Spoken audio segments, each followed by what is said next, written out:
परिषद प्राथमिक शाळा अहिरखेडे इयत्ता 3री व 4थीचे विद्यार्थी सावित्री तुषिक नाटक सादर करीत आहेत. सावित्री, हे बघ मी तुझ्यासाठी काय आणलं. हे काय आहे की? अगं असं काय करते, ते पुस्तक आहे, त्या पुस्तकाचं वाचन कर. कसं वाटेल बरं? हे बघ सावित्री, तू मला लग्नाच्या आधी वचन दिलंस, आता नाही म्हणू नकोस. पण लोक काय म्हणतील, किती बदनाम होणार आपली, आपल्यावर खुश करतील लोक. हे काही नाही, हे तुला करावंच लागेल. आजपासून तुझा अभ्यास सुरू. बरं असल्या पुस्तकं राहू द्या, मला लई काम आहे. अरे बाळा सोना, तुला काय झालं, का रडतोय? अगं बाई, याचं अंग तर लई तापलं या. आता मी काय करू, हे पण घरी नाहीत. सावित्री, अगं सावित्री, किती रडतोय तुझं बाळ? काय झालंय त्याला? काय ठाऊक काय झालंय? लय रडायला, रात्रीपासून लय रडायला लागलंय बघ. याचं अंग तर हिस्तवानी तापलं या. होय गं पारू, आता रडत बसू नको. याला भूतबाधा झालीये. कसली भूतबाधा?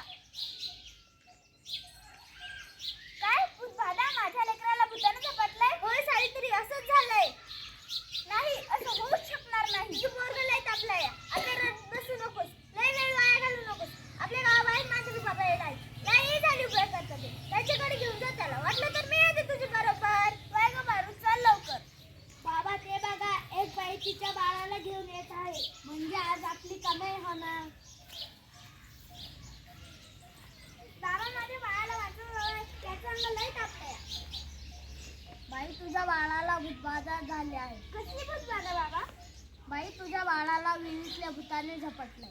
काय विहिरीतल्या भूताने? मग काहीतरी उपाय सुचव बाबा. बाई काळजी करू नको, बाबांवर विश्वास ठेव, सगळं काही ठीक होणार. धीर धर. कसा धीर धरू बाबा, कसा धीर धरू? बाई तुला तुझ्या बाळासाठी एक बळी द्यावं लागेल. म्हणजे तुला एक बकऱ्याची बळी द्यावं लागेल. ठीक आहे बाबा, मी माझ्या बाळासाठी काही पण करेन. बाई तुला काहीच करायची गरज नाही, तू फक्त पैसे दे, आम्ही करतो नैवेद्य. ठीक आहे बाबा, पण माझे बाळ वाचलं पाहिजे, मी हवे तेवढे पैसे दे. आगे अंगारा दिवसातून 2 वेळेस लावायचा. ठीक आहे बाबा. बाबा की जय हो, बाबा की जय हो, बम बम बोले.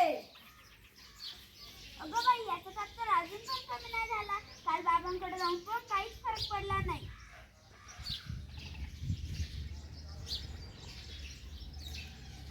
अगं सावित्री, किती रडतोय, किती वेळ सांगितलंय त्याला दवाखान्यात घेऊन जा म्हणून, तू पण माझं काही ऐकूच नकोस. किती वेळ सांगितलंय घरात नको तसली प्रसूती करू नकोस. अहो ऐका ना, चिडू नका, हातात तर घेऊन बघा.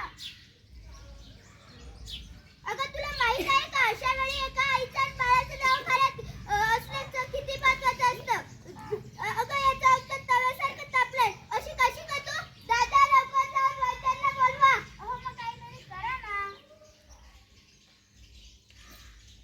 अगं सावित्री, काय करताय तेस? अहो मी याला लस अंगाला लावतेय. अगं बस कर सावित्री, हा सगळा आत्मविश्वास असतो. अहो बघा ना जरा, याचा ताप कमी होतोय, कपाळ पण अगदी थंड पडलंय. अहो बघा ना, हा डोळे का बरं उघडत नाहीये. हे बाळा उठ ना, बघ तुझी मम्मी तुला आवाज देते. उठ ना पिल्लू, हे बाळा उठ ना. अहो बघा ना जरा, उठ ना बाळा, हे बाळा उठ ना. अहो बघा ना जरा, बाळा उठ ना. अहो बघा ना जरा. नाही राहणार मी अडाणी. मी शिकेन, मी नक्की शिकेन. कारण उद्या कोणी आईला उपचाराच्या कमतरतेमुळे तिच्या आळाला मुकावं लागणार नाही. मी शिकेन, मी नक्की शिकेन. शाबास सावित्री, शाबास. मला तुझ्यापासून हीच अपेक्षा होती. अगं बाई, मला तर माहितीच नव्हतं सूर्य पृथ्वीच्या गोल फिरतो. सूर्य पृथ्वीच्या गोल फिरत नाही का, पृथ्वी सूर्याभोवती फिरते. समजलं का गावंढळ कुठली? अहो सारखं मला गावंढळ म्हणत जाऊ नका. त्या सावित्री सगळी लाश विकूनच पाहिजे. कलियुग आहे रे बाबा, कलियुग. असं कोणी बायकोला शिकवतं का? उद्या डोक्यावर मिळेल वाटीन ही सावित्री, तेव्हा कळाल या सुभानरावांना. पापी आहे रे बाबा, पापी. काय झालं, या समाजाला घाबरलीस का? हे तर तुला आयुष्यभर सहन करायचं आहे. नाही, आता मला कोणी काही म्हणू दे, मी मागे हटणार नाही. मी शिकेन, मी नक्की शिकेन. मग चल माझ्या बरोबर. पोस्टमन, हे सुभानरावांचंच घर आहे का? हो, दिल्लीवरून तार आली आहे. काय? दिल्लीवरून तार आली आहे? सावित्री, हे बघ तुला दिल्लीवरून तार आली आहे. तुला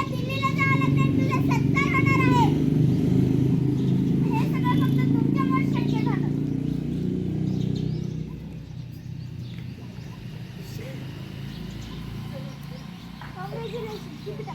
महिलांचा सन्मान वाढवला तुम्ही. आज माझ्या हातात ही डॉक्टरकीची पदवी नसून उद्याच्या सोनेरी क्षणाची छाया आहे, जिच्यावर आजपर्यंत फक्त अंधविश्वास आणि नकारभक्तीचे कुलूप लागले होते. माझ्या देशात अशा अनेक महिला आहेत ज्यांचे स्वप्न चुलीच्या धुरात सरवून गेले आहे. मला असं वाटतं ही स्वप्नांची पतंग खुल्या आकाशात उडेल आणि प्रत्येक घरात सुमंत्र वसावे. कारण हे पतंगाच्या दोऱ्याला कधीच कापू देऊ नये. सावित्री, आम्हाला माफ कर. आम्ही अडाणीच राहिलो. आम्ही अडाणी ते अडाणीच. सावित्री, आम्हाला माफ कर. आम्ही बी आता शिकू.